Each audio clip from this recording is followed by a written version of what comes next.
우리 성도님들께 한 가지 여쭐 것이 있는데요. 우리 성도님들은 이제까지 사시면서 기적이라는 것을 경험해 보신 적이 있으십니까? 여러 상황들이 있으실 겁니다. 고치기 어려운 질병의 치료 과정에서 경험하셨을 수도 있고, 경제적으로 어려운 상황이 풀리는 과정에서 경험하셨을 수도 있습니다. 이 외에도 많은 상황들이 있을 것인데요. 상황이 어떠하든지 간에 기적이라는 말은 우리 인간의 힘이나 이성으로는 도저히 상상할 수 없는 일이 일어났을 때를 말할 때 기적이 일어났다라고 표현을 합니다. 그래서 위키 대백과 사전에서는 기적이라는 말을 이렇게 풀이했습니다. 기적은 자연 법칙이나 과학의 원리로 설명될 수 없는 사건이다. 특히 신들이 나타내는 불가사의한 힘의 작용을 말한다. 이렇게 정의합니다. 정리한다면 우리들이 경험하는 기적은 우연이 아니라는 겁니다. 절대자의 능력으로 이루어진 일들이 내 삶에 나타날 때 기적이라 말할 수 있다는 것이지요. 우리 가운데 아직까지 나는 절대자의 능력을 경험해 보지 못했다, 이런 기적 같은 거 한 번도 체험해 보지 못했다, 이렇게 생각하실 분이 계실지도 모릅니다. 그런데 제가 확신을 가지고 말씀을 드리는데요, 예수님을 믿는 사람은 모두가 다 이 기적을 경험하신 분들이고 경험하고 계시고 앞으로도 경험하실 분들입니다. 이 확신의 근거는 지난 4주 동안 강단에서 선포해드린 예수님의 또 다른 이름 때문입니다. 바로 임마누엘이라고 하는 것이죠. 임마누엘, 하나님이 우리와 함께 하신다. 이 말을 앞에서 말씀드린 기적과 연결해 본다면 우리들의 삶에 절대자이신 하나님의 능력이 함께 한다는 말씀입니다. 거룩하신 하나님께서 친히 이 땅에 오셔서 죄인된 우리들의 삶에 개입하신다는 말씀입니다. 이게 기적이라고 하는 거죠. 내가 지금 하나님의 아들이신 예수님이 이 땅에 오셔서 나의 죄를 위해 십자가에 달려 죽으셨고 3일 만에 다시 사신 부활하신 구주로 믿고 있다면 나는 설령 인지하고 있지는 못해도 하나님의 능력은 지금 내 삶에 역사하고 계신다는 겁니다. 예수를 믿는 사람이라면 누구라 할 것 없이 동일하게 경험하는 기적입니다. 그래서 우리들은 날마다 세상 사람들은 인식하지 못하는 기적을 체험하며 사는 사람들이죠. 한 번도 아침에 일어나서 거울 보시면서 나는 기적의 사람이야, 이렇게 생각해 보신 적 없으시죠? 한번 해보시자고요. 오른손으로 이렇게 나를 하면서 나는 기적의 사람이야, 한번 해보세요. 시작. 나는 기적의 사람이에요. 옆분에게 하십시오. 당신은 기적의 사람입니다. 한번 해보세요. 한 번도 생각해 본 적이 없는 거라고요. 오늘 본문은 이 기적을 체험한 사람들을 가리켜서 표현하는 말이 있는데 그게 새로운 피조물이라고 하는 겁니다. 본문을 한번 다시 읽겠습니다. 그런즉 누구든지 그리스도 안에 있으면 새로운 피조물이라. 이전 것은 지나갔으니 보라 새 것이 되었도다. 하나님이 함께 하시는 기적을 체험하는 사람들의 삶은 이전 것이 지나간 새 것의 삶을 산다고 말씀합니다. 이게 기적이라는 거예요.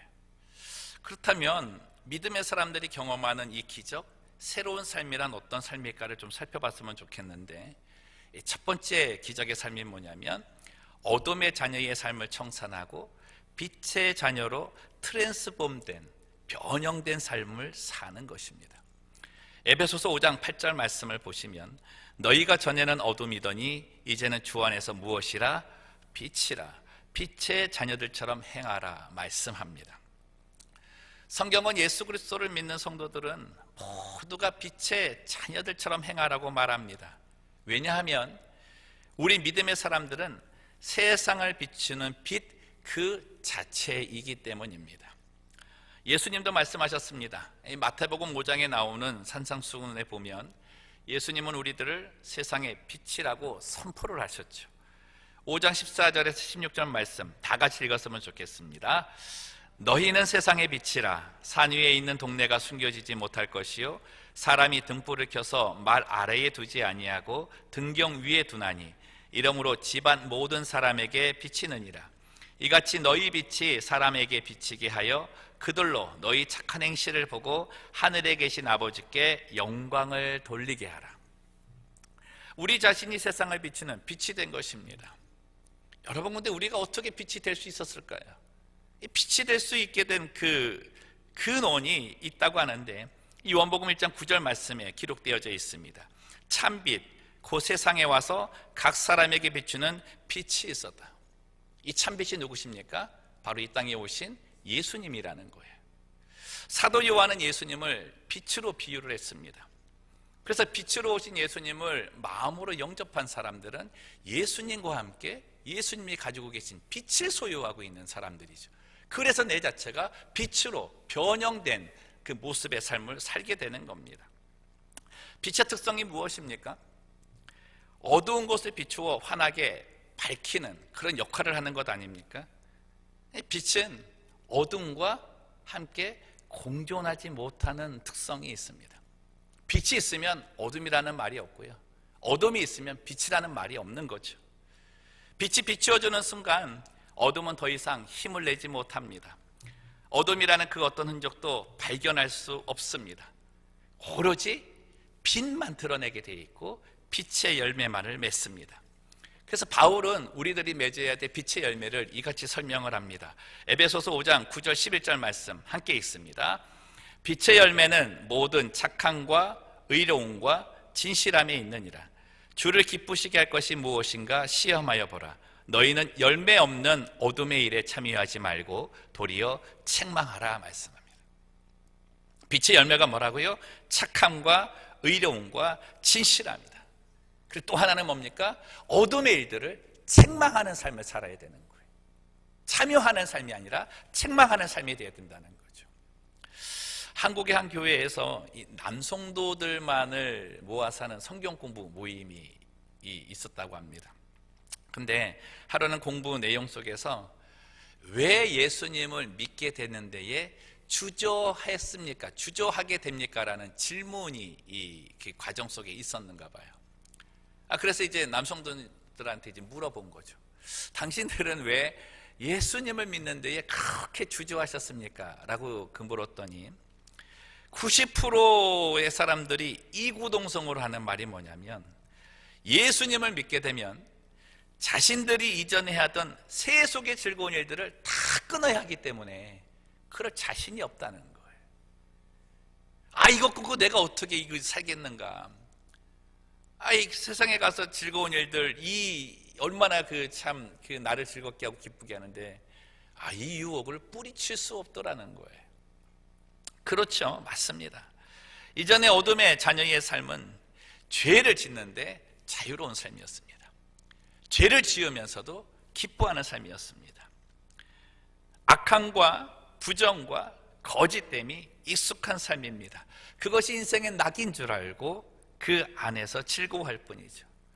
그러나 그들의 결국은 자신이 지은 죄의 값에 눌려 사는 죄의 종노릇에 불과할 뿐입니다. 그리고 에베소서에서 말씀하듯이 그들의 결과는 하나님의 진노의 대상밖에 될 수 없는 거죠. 예수님의 빛의 기적을 경험한 믿음의 사람들, 그들은 이것에서 자유로워진 사람들입니다. 예수님은 우리들에게 빛을 주심으로 죄를 짓기에 자유로웠던 우리들을 우리 안에서의 모든 어둠의 능력과 그 행적들 흔적조차도 남지 않도록 만들어 주셔서 이제는 하나님께서 원하시는 착함과 의로움과 거룩함의 일을 하는 데에 자유로운 존재로 만들어 주셨다는 것이죠. 그래서 우리들은 착함과 의로움과 진실하는 일을 행하는 데에 익숙한 삶을 사는 삶이 되었다는 것입니다. 한번 여러분의 삶을 돌아보시기를 바랍니다. 어떠십니까? 예수님께서 내게 빛을 비추어 주셔서 나로 빛이라고 말씀하시고 나의 삶이 빛의 자녀라고 말씀을 하십니다. 어느 삶에 익숙하십니까? 어느 삶에 즐거워하고 계십니까? 오늘 주님은 이제 예수를 믿은 우리들은 어둠의 자녀들의 일들을 이제는 벗어버리고 거기에는 아예 가담치도 않고 이제는 그들을 책망하는 그 자리에 서라고 우리를 권면하고 계시죠. 여러분, 변화와 변형의 말의 차이가 있지 않습니까? 변화는 과거의 삶으로 다시 돌아갈 수 있습니다. 그런데 트랜스폼, 변형은 그 본질 자체가 새롭게 되어서 과거로 돌아갈 수가 없습니다. 여러분, 이 일은 자연 법칙이나 과학적인 원리로 이룰 수 있는 일이 아닙니다. 오직 하나님의 아들 예수 그리스도께서 이 땅에 오셔서 내게 비춰주신 그 빛으로 인해 내 삶에 변형이 일어날 때 가능한 거죠. 그래서 기적이라고 하는 겁니다. 사랑하는 성도 여러분, 축복합니다. 그리스도의 빛의 기적을 경험한 빛의 자녀들로 살아가시기를 주님의 이름으로 축원드립니다. 두 번째 새로운 피조물이 경험하는 기적의 삶은 화해의 삶입니다. 솔직히 저는 우리 성도님들이 이 기적이라는 상황들을 경험하지 않는 삶을 살기를 원합니다. 이 어려운 난치병에서 기적적으로 고침을 받았다는 얘기, 참 우리를 기쁘게 합니다. 오랫동안 뇌사 상태에 있다가 기적적으로 깨어났다는 얘기, 우리를 놀라고 또 기쁘게 합니다. 어제는 또 이제 기사를 보다가 읽은 게 뭐냐면 53m 높이의 23층 아파트에서 떨어졌는데 엉덩이에 골절만 입은 중학생 이야기가 나왔습니다. 기적 아닙니까? 근데 여러분, 기적이라고 하는 말에는요, 전제 조건이 있습니다. 그게 뭐냐면 기적이 일어나야 될 상황이 있다는 거죠. 근데 대부분의 기적을 바라는 그 상황은 좋은 상황이 아닙니다. 거의 안 좋은 상황에서 기적을 바라게 되는 거죠. 환난, 고통, 절망, 낙심, 근심, 염려가 되는 상황, 인생에서 절대로 경험해보고 싶지 않은 그런 상황들이 기적의 전제 조건이라는 거예요. 여러분, 23층에서 떨어져서 살아난 그 아이 경험해보고 싶으십니까? 그런 거를 원하는 사람은 아무도 없는 거죠. 근데 우리의 인생에는 기적을 경험할 수밖에 없는 그런 상황이 계속 일어난다는 거예요. 성경은 그 일들의 이유가 바로 죄로 인해서 하나님과 단절되었기 때문에 우리의 삶에 그런 일들이 생긴다고 말을 하는 것입니다. 예수님은 이런 어려운 상황 속에 있는 우리 연약한 자들을 돕기 위해서 이 땅에 오셔서 많은 기적을 베풀어 주셨습니다. 그런데 그분이 이 베푸신 그 기적은 이 현상적인 기적보다 더 큰 기적을 보여주신 것이 있어요. 그게 죄인된 우리와 하나님과 화해되게 만들어 주신 겁니다. 성경은 기적이 필요한 어려운 상황을 죄로 인한 하나님과의 단절이라고 말하고 있죠. 여러분, 하나님과의 단절은 우리들의 삶에서 행복이라는 두 글자를 제거해 버렸습니다. 대신해서 불안에서 나오는 불평, 불만의 한숨만을 내쉬도록 만들어 버렸죠. 예수님께서 이 땅에 오신 사건은 이러한 한숨의 삶을 그치고 하나님과 단절된 우리들을 하나님과 화목, 화해를 이루기 위해서 오신 거예요. 에베소서 2장 16절 17절 말씀입니다. 또 십자가로 이 둘을 한 몸으로 하나님과 화목하게 하리 하심이라. 원수된 것을 십자가로 소멸하시고 또 오셔서 먼 데 있는 너희에게 평안을 전하시고 가까운 데 있는 자들에게 평안을 전하셨다. 여러분, 임마누엘이라고 하는 기적은요, 이 화해가 있지 않으면 절대적으로 일어날 수 있는 일이 아닙니다. 예수님은 이 땅에 오셔서 임마누엘 되는 은혜를 우리에게 주시기 위해 하나님과 우리를 위한 화목 제물이 되신 거예요. 그게 십자가 사건입니다. 예수 그리스도를 통해서 이루신 하나님과의 화목, 그 화해에는 열매가 있습니다. 그 첫 번째 열매가 뭐냐면 예배라고 하는 겁니다. 우리들이 하나님께 예배하는 일은 이 땅에서 우리들이 경험한 최고의 기적입니다. 우리는 아담의 원죄로 인해서 하나님을 예배할 수 없는 존재였습니다. 그분의 이름조차 부를 수도 없고 그분의 가까이 갈 수 있는 그런 그 권리도 갖고 있지 않았습니다. 단지 허물과 죄로 인해서 영원한 죽음만을 기다리는 존재였죠. 그런 우리들이 예수님의 그 십자가의 은혜 때문에 하나님의 이름을 부를 수 있게 되었습니다. 단순히 하나님의 이름을 부르는 것이 아니라 그분을 아바, 아버지라 부를 수 있는 하나님의 자녀된 권세까지 얻게 된 것이죠. 오늘 우리가 하나님께 예배드림이 저는 크리스마스에서 일어난 가장 큰 기적이라고 생각을 합니다. 오늘 이 자리 여러분들이 와서 앉아 계실 때에 단순한 교회의 한 예배 시간에 참여하시는 것이 아니라 내가 지금 드리는 것이 하나님께 드리는 예배라고 믿음을 가지고 드리고 계시다면 여러분은 가장 큰 기적을 경험하고 체험하고 계신 분이십니다. 저는 소원하기를 우리 모든 부틀랜드 영락교회 성도님들이 이 기적의 삶을 기뻐하실 뿐만 아니라 빼앗기지 않는 삶을 살았으면 좋겠습니다. 정말 안타까운 일은 뭐냐면 기적을 경험한 사람들이 그 기적의 은혜를 잊어버리고 살아서 더 좋지 않게 되는 상황을 볼 때가 너무나 많다는 거죠. 그런 경우 있잖아요.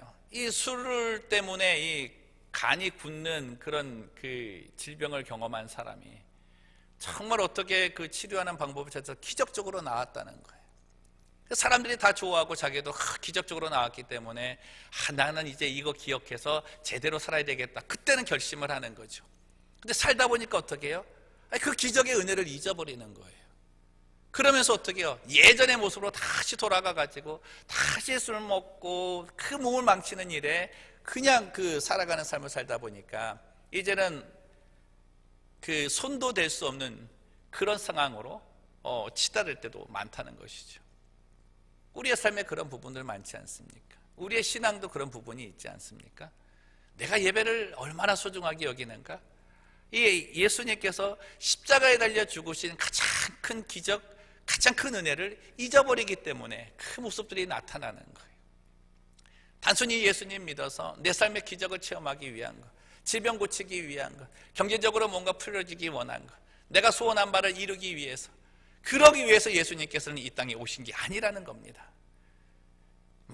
예수님께서 이 땅에 오셔서 그것만을 원하셨다면 십자가에 죽지 않으셔도 됐잖아요. 가장 중요한 기적이 무엇입니까? 내가 하나님께 예배드리는 거예요. 나로 하나님께 예배드리게 만들기 위해 예수님께서 이 땅에 오셔서 십자가에 달려 죽으시고 3일 만에 부활하신 겁니다. 사랑하는 성도 여러분, 이 기적의 삶을 즐거워하시고 절대 빼앗기지 않는 성도들 되시기를 주님의 이름으로 축원합니다. 예수 그리스도를 통해서 이루신 이 하나님과의 화목, 이 화해의 열매가 이제 우리들 삶에 나타나게 되는데 그 열매가 무엇이냐면 평안이라고 하는 겁니다. 이 평안이 우리들 서로를 화해하게 하는 원동력이 된다는 거죠. 우리들이 삶의 불평과 불만, 그리고 상대에 대한 비난과 시기는 내 삶의 불안에서부터 시작이 됩니다. 자신의 삶에 자신이 없는 사람에게서 자주 빈번하게 생기는 일들이죠. 평안이 없는 사람에게서 화해를 기대한다는 것은 정말 어려운 일입니다. 반면에 평안의 사람은 모든 상황을 긍정의 눈으로 보는 힘을 갖고 있습니다. 특별히 사람에 대한 소망과 기대감을 잃지 않습니다. 사람에 대해 신뢰가 쌓이고 서로가 버팀목이 되는 견고함을 이루어가는 거죠. 예수님께서 이 땅에 오셔서 주신 그 평안은 죄로 인해서 우리들이 사람들이 세우는 것이 담이잖아요. 나를 보호하기 위한 담들을 많이 쌓아놓고 상대에 대한 불신 때문에 그에게 다가가지도 못하고 다가오는 사람들을 맞아들이지도 못하는 그 모든 어려움을 겪고 있는데 예수님께서 주시는 이 평안이 그 담을 허물어 주시는 거예요. 그 평안이 있음으로 해서 저 사람과 함께도 괜찮고 이 사람과 함께도 괜찮고 어떤 상황이 되어도 내 마음의 안정감이 나를 더욱더 견고하게 해주는 그런 평안 속에 살게 되는 것입니다. 예수님이 이 땅에 오셔서 주신 평안은 세상에서 얻는 순간의 평안이 아닙니다. 세상이 주는 순간의 평안은 우리들의 상황과 인간관계를 더욱 그릇되게 변질되게 할 때가 있습니다. 오늘은 평안한데 내일의 불안함 때문에 오히려 더 큰 단절을 낳을 수 있다는 거죠. 근데 예수님의 평안은 다르다는 거예요. 요한복음 14장 27절에서 말씀합니다. 평안을 너희에게 끼치노니 곧 나의 평안을 너희에게 주노라. 함께 있습니다. 내가 너희에게 주는 것은 세상이 주는 것과 같지 아니하니라. 너희는 마음에 뭐 하지도 말고 근심하지도 말고 두려워하지도 마라.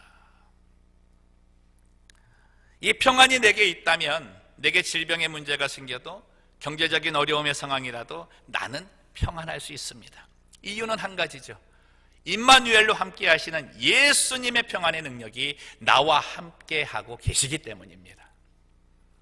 저는 우리 모든 성도님들 이 평안의 능력 다 얻으며 사셨으면 좋겠습니다. 정말 이 크리스마스의 가장 큰 기적, 우리의 지금의 삶의 상황이 남들이 바라보더라도 평안의 삶이 아닐 수 있어요. 정말 내일을 어떻게 살아야 될 것인가, 그런 불안의 삶을 살 수도 있습니다.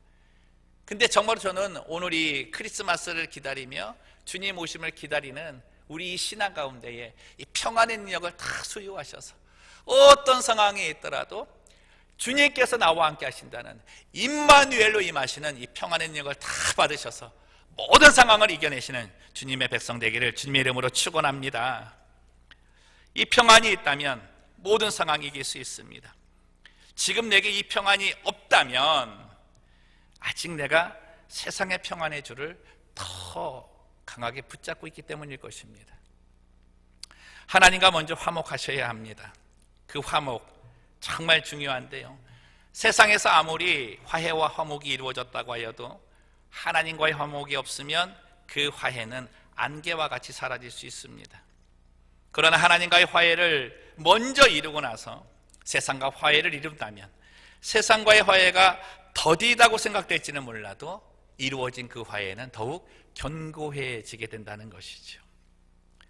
하나님과의 화해를 이룬 이 기적이 우리들의 삶에 다시금 행복이라는 단어를 꽃피우게 할 것입니다. 예수님이 이 땅에 오셔서 이루신 화해의 기적 날마다 경험하며 사시기를 주님의 이름으로 축원합니다. 오늘 우리는 이 크리스마스의 기적의 세계에 입문하는 몇몇 분들을 이제 보게 될 것입니다. 그게 2부 예배 때 진행되는 입교와 세례 의식입니다. 이 세례식이 단순한 예식이 아닙니다.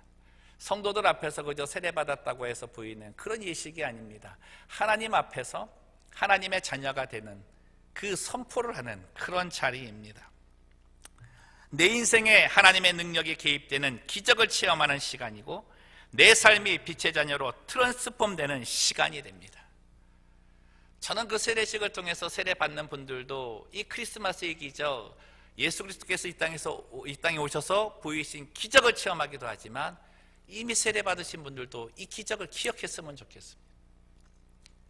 내가 세례받았을 때에 하나님께서 나를 통해서 원하셨던 그 삶, 내게 베푸신 그 기적의 은혜, 그것을 다시금 기억하는 시간이 되셔서 정말 그 어둠의 자녀들의 그 모든 옛사람의 삶을 다 청산하고 빛의 자녀로서 이제는 그들을 책망하는 자리에 서는 그런 삶이 되기를 원합니다. 예수님은 우리 안에 빛을 주시면서 비추라고 말씀을 하십니다. 저는 소원합니다.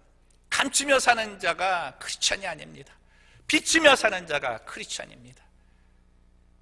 이번 크리스마스를 통해서 우리 모두가 예수님을 소유한, 그래서 그분이 가지고 계신 빛의 소유자로, 빛의 자녀로 사는 은혜가 있기를 바랍니다. 화해의 사람, 평안의 사람이 되십시오. 그리고 특별히 예배의 성공자가 되시기를 바랍니다. 이것이 가장 큰 크리스마스의 기적입니다. 하나님의 아들됨의 영광을 버리고 이 땅에 오셔서 이 기적을 이룬 예수 그리스도, 그분은 찬양받으시기에 합당하신 분이십니다. 진정 천사들의 그 노래가 우리들의 삶의 노래가 되고 그 열매가 빛으로 드러나는 성도들 되시기를 주님의 이름으로 축원합니다.